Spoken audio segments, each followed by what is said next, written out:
I want to talk a little bit about NXL training versus bodyweight training. One of the first questions I had when we released this new NXL training course was, is this another bodyweight training course? And the answer to that is no. NXL training is significantly different to bodyweight training. Let's start off with defining NXL training or how it works. NXL training, no external load training, is about creating tension in the muscle through a full range of motion with maximal contractions to bring about fatigue and stimulate the adaptations you are used to stimulating with traditional resistance training. The way this happens is muscle activation levels are relatively high as you perform no load training, high enough to bring about mechanotransduction and stimulate the adaptations we're looking for, such as muscle thickness adaptations, isometric strength adaptations, and in the research that's been published so far on no-load resistance training, the outcomes in those terms have been the same as the outcomes from traditional resistance training with weights or with elastics. So it is a highly effective form of stimulating muscular adaptation. How does it differ then from bodyweight training? Well, bodyweight training, you are very definitively using a load. You are using body weight as your load. So you're not using an external weight, but you are using the load of the body during exercises.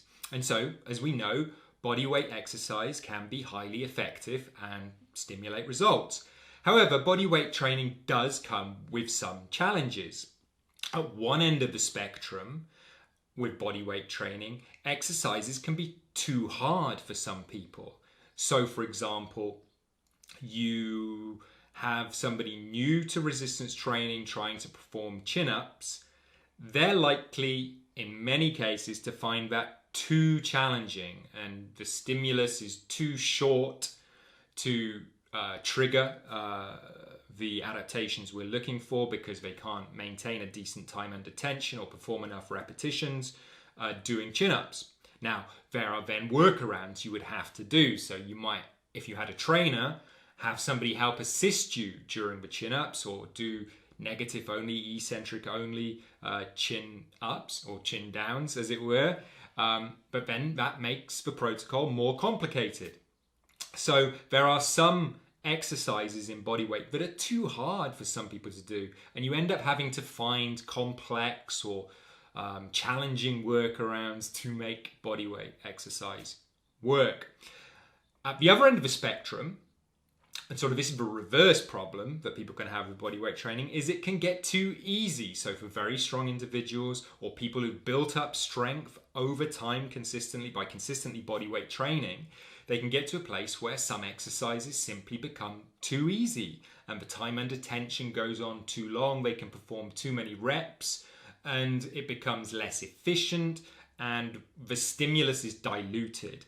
And that can happen pretty rapidly for some people in exercises, for example, like squats or calf raises, where the body weight just isn't enough load for the strength of the individual using it. Other challenges that come about with bodyweight training is oftentimes you do need quite a considerable amount of exercise equipment or have to rig things up to be able to perform exercises. I'm thinking again of things like chin-ups where you need a chin bar, dips where you need dip apparatus. What else?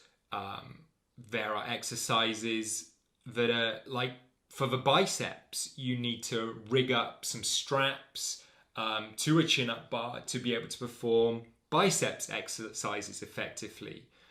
So bodyweight training ends up being a more complicated protocol in terms of the equipment required, where you can do it. Otherwise, you tend to end up making workarounds that can make bodyweight training sort of less efficient in terms of the stimulus.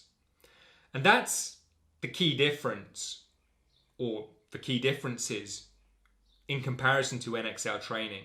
Because with NXL, it doesn't matter how strong or not yet strong you are, the maximal contractions you're creating and the tension you're creating through your nervous system in your own muscle groups is always appropriate for the level you are at. You are creating maximal contractions comparative to your own current level of strength and ability to contract that muscle tissue.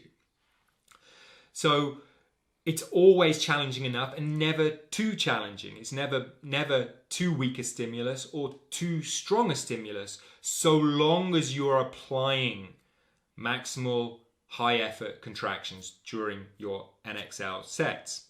And then the second factor was that equipment thing. With NXL training, you don't need exercise equipment at all. So I can do it in a hotel room, in my garden.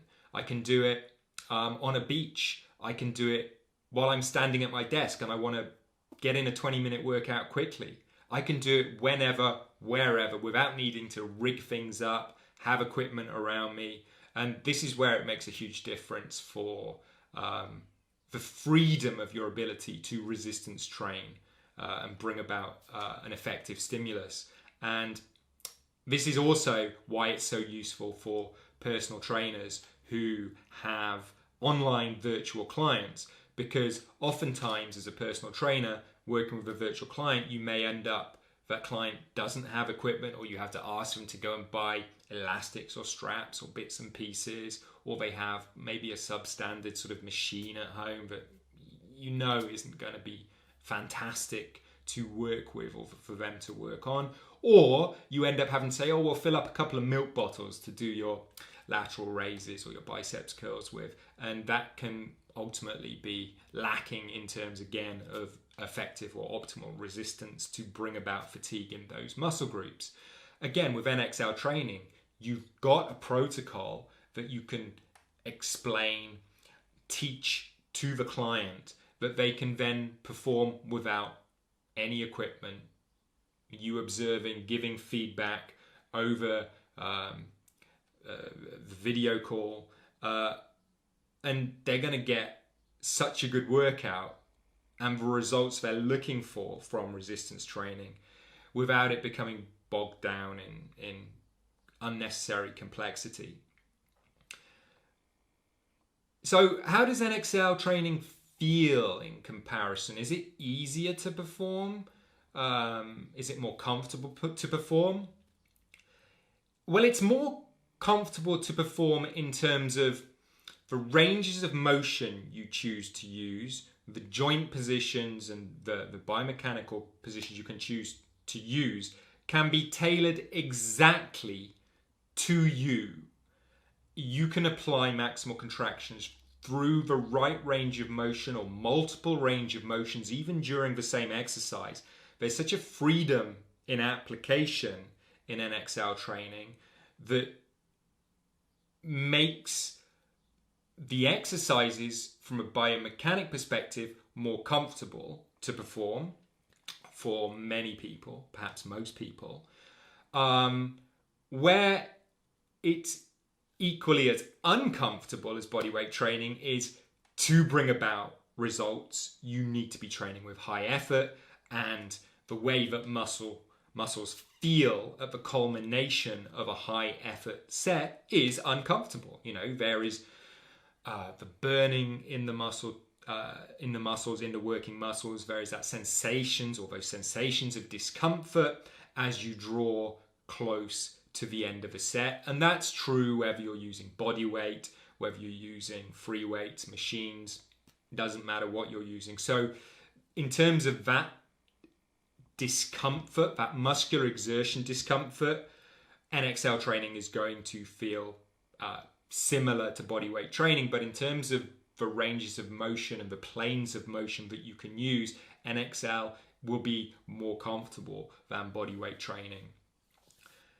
One other thing before I go is another question I had. Is this isometrics? And the answer is no, NXL training is definitely not isometrics. Isometrics, you're performing a static contraction either against an immovable object, or you're holding a resistance statically until you can no longer hold that resistance in place, but you're performing the exercise at one joint angle for the exercise, and there's no movement during the exercise. In NXL training, you are contracting and stretching a muscle through the joint's full range of motion, just as you would be on an ideal machine or an ideal free weight exercise. So isometrics are different in that they are statics. There is no significant movement during a static exercise. NXL training is full range of motion exercise. You're moving the joints dynamically through a full range of motion, which means you're strengthening or able to produce strength increases in all the positions of the joint when you use NXL training effectively. Whereas in isometrics or statics, there's a tendency for the strength increases to be greater around the position that is being held or the static exertion is happening during the exercise. So NXL training is very different from bodyweight training and very different from isometric exercise. It's more akin perhaps to training on an absolutely ideal machine that simply gets out of the way, that allows your body to express itself through a movement pattern ideally, except you're generating that tension yourself through maximally contracting the muscles rather than being dependent on an external load to bring about that fatigue in the muscle groups. With NXL training, it is simply mind, nervous system, muscles working together in cohesion to bring about muscular fatigue at the end of the set and stimulate muscle adaptations.